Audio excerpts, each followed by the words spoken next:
Let's do it. So this time we're going to have a little chat about what we're seeing. Plus, I've got some of the comments from the last video that I just wanted to chat to you. But I mean, this has got to be one. What is this? Yeah. So I mean, what you're seeing is a bunch of different suit powers. So one thing we really, we talked a lot about, being very true to the DNA of the character, but we also wanted to make sure it felt like an Insomniac game. So gadgets were a big focus for us, but we thought, could we do something special with the suits? So we came up with this idea for suit power. So the majority of our suits actually come with these extra special, basically like a big power-up move that you can do. And there you're gonna see a bunch of different ones. You saw the Scarlet Spider, you saw the Spider Punk, and there's Spider Punk. Oh god, so the guitar riff, it's fantastic. That's so Insomniac, it just fits Insomniac so well. And with those, that power is specific to each suit, but then you've got the loadout then to make each suit. Yeah, so what's cool is that you unlock that power with the Spider-Punk suit, but let's say if you really like the advanced suit, which you're seeing right now, but you want the guitar riff power, you can actually apply it to that suit. So you can mix and match, you can look the way you want and play the way you want. So, it's funny, people always say what's it like working in Marvel? Do they let you kind of do things? They were like, go for it. That makes the game better. And it was pretty awesome they let us do that kind of stuff. So, to me, it was the perfect kind of example of a Marvel game, a Spider-Man game meeting Insomniac games and coming together. So it's really cool to see. It's good because actually we did have some comments on the last video. People like, I think I'm going to get my favorite suit and that's going to be the one I want to wear. So great, they can. So you can totally and I really want to emphasize that you can look the way you want and you can play the way you want. It was very, very important for us to be the Spider-Man that you want to be. A couple of people mentioned about turning things off on the HUD. They wanted it quite clean because that's how they like to play. Can you customize? We will have customizable HUD. Yes, we will. So you can turn off bits that you don't want. That's quite good. Yep. Also, now the last time we made this video, it was from early footage in the game, as in the first couple of hours. But there's a couple of questions about difficulty. Yeah. And about AI as well. So, we have multiple difficulties. So we have, they're actually named friendly, amazing, cool. Yeah, of course, we gotta do that. But do you need to do all difficulties to get the platinum?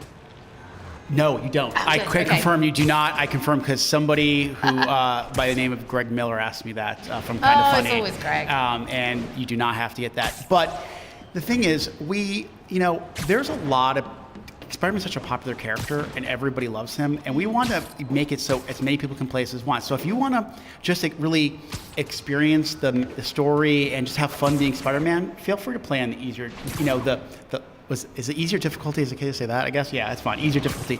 But if you want a challenge, you really want to be pushed to the core, go for it. And go on the harder difficulties. We have that flexibility, and then difficulty. The AI will be adjusted. They'll do more damage. So definitely, like we said, the last video was the very beginning of the game. We're still putting you through the paces of training, but then as the game goes on, you're gonna face some pretty hardcore guys. You're gonna have all these different enemy types from the inner demons pop up. You're gonna have, you saw some of the prisoners during the Rikers breakout, and possibly some other guys. So you're gonna see it's gonna be a heavy-duty challenge. Now, this came up in our last video. You said there's no day-night cycle as such. I just want to go over sort of why you guys have not got that, because we are seeing the city at different times. Yeah, you definitely see the game at multiple times a day. As you see, oh my God, talk about this is beautiful. Also, talk about the timing of that quote. I think you've seen this before. You haven't. This is great. But I think from a narrative standpoint, time of day does a lot to help communicate tone, how the player should be feeling. So we wanted to be very directed with that with this game. That being said, when you do finish the game, you can go to any research station and change it to any time of day that you want. So even though the first time playing through the main story, we are essentially locking you into a certain time of day, which we have multiple time of day and weather. Once you finish the main campaign, we let you kind of do what you want and play it how you want it to be. People were asking about the end game. So once you have completed the main story, the city just available for you to then go around and just clear it? Yeah, you can. One thing is, a lot of people asked us about, hey, can I still fight crime? Will still crimes? Yeah, we still want it to be an active world. Just because you've saved the day doesn't mean that bad guys don't stop being bad guys. So we definitely want to make sure that players can, max out their character. They can keep unlocked. If they have side missions available to them, let's just say you did, I don't know, a half of the research stations and you finish the main story. After you can continue playing through and finish those research stations or the Black Cat stakeouts or all the bases. I mean, here's MJ footage. Yeah, so my God, it's funny. Finally, It's funny. the fabled For me, MJ I've footage. seen it so many times, but like, you know, one thing we wanted to do was we wanted her to be a much more capable contributor to the story and a very active participant. And we said, she has to be playable at that point. And it was definitely a big ask for the team to create basically another playable character. And what you saw there, that's a mission that happens at Grand Central Station where she's doing some investigative work. The Inner Demons show up, and her and Spidey actually work together to take him down. So basically, what you do is you use this lore that Spider-Man gives her earlier in the game, and you can actually manipulate the guys around the environment. And then if they're in a spot where they won't be seen, you can call Spider-Man to come down and basically take them out. So it's definitely one of the moments where they're working together. So it's a really fun level, and there's a really awesome boss fight on a train after that. Now, someone did ask, could you walk around as Peter? You can walk around as Peter. So we have missions in the main story that you play as Peter. Sometimes that's work, sometimes that's as Feast. When you're in those missions, you can walk around that area anyway as Peter as much as you want and explore. Like, there's a lot of things to look at the lab. In Feast, you can go like check out Aunt May's office, all the nooks and all the knickknacks and all that kind of stuff in there. But in terms of walking around the city, you can't walk around as Pete. There may be some other surprises where you may be seeing things actually on street level. So this is some of the weather we were talking about, just to set that tone. That's the tone. Exactly. So this is actually this is a little bit spoiler, so cover your ears for a second. This is actually near the beginning of the second act. Okay. Something has happened, and we wanted to communicate a certain tone of what had transpired at the end of Act 1.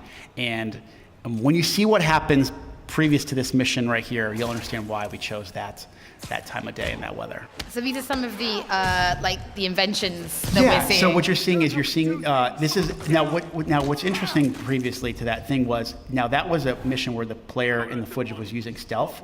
You could have just gone in there, webs blazing if you wanted to, but we give you, in most of our situations with stealth, we give you an opportunity to play how you want to play. So if you want to go stealthily and take them out cleverly, go for it. But if you're like, listen, I just want to go in there with all my gadgets and do some cool stuff, go for it. And we talked about harder enemies. Well, welcome to Silver Sable and her crew. They are really going to put you to the test. Like, you will see, they will be. It is. You think the Inner Demons are tough.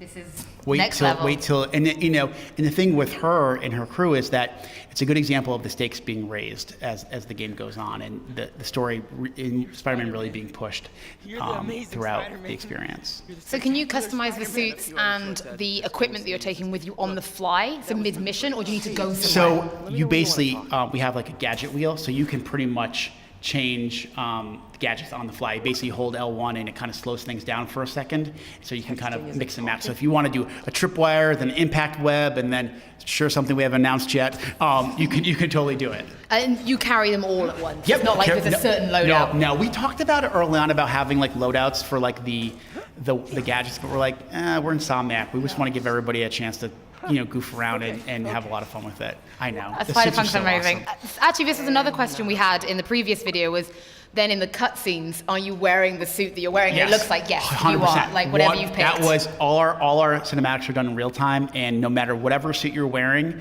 at that time, that will be showing up in the cinematic. Well, there you go, guys. Thank you.